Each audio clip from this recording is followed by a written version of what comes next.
Happy republic day అందరికీ. 77వ గణతంత్ర దినోత్సవం. No makeup, no powder, only టిక్లీ పెట్టించుకొని వచ్చేసిన తినడానికి. దోశలు వేసుకుంటున్నానా.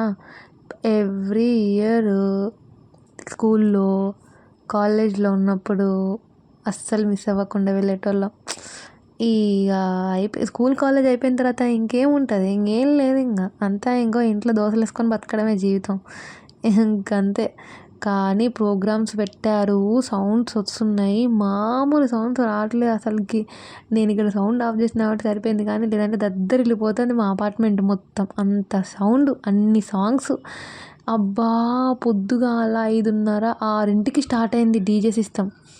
మొత్తం మోగిపోతుంది చెవులల్లా. చిన్నప్పుడు మేము కూడా అంతే.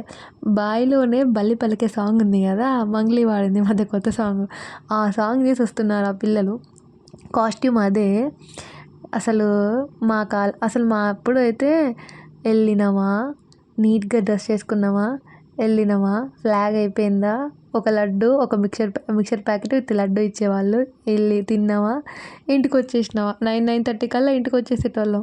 పైనుంచి నేను కిందికి వచ్చే లోపల మా డాడీ ఏం చేస్తున్నాడా అని చూసా. మా నాన్న ఆమ్లెట్లు వేస్తున్నాడు. బెండకాయ ఫ్రై చేసిన ఇవాళ ఆమ్లెట్లు వేస్తున్నాడు. నేనేమో ఖడ్గం సినిమా చూస్తున్నా. అప్పుడు పొద్దున్నే వేసేవాళ్ళు ఖడ్గం సినిమా, ఈరోజు ఎందుకో మధ్యాహ్నం వేశారు. అవి చూసేసి తినేసి అంతే, జస్ట్ అలా డాబా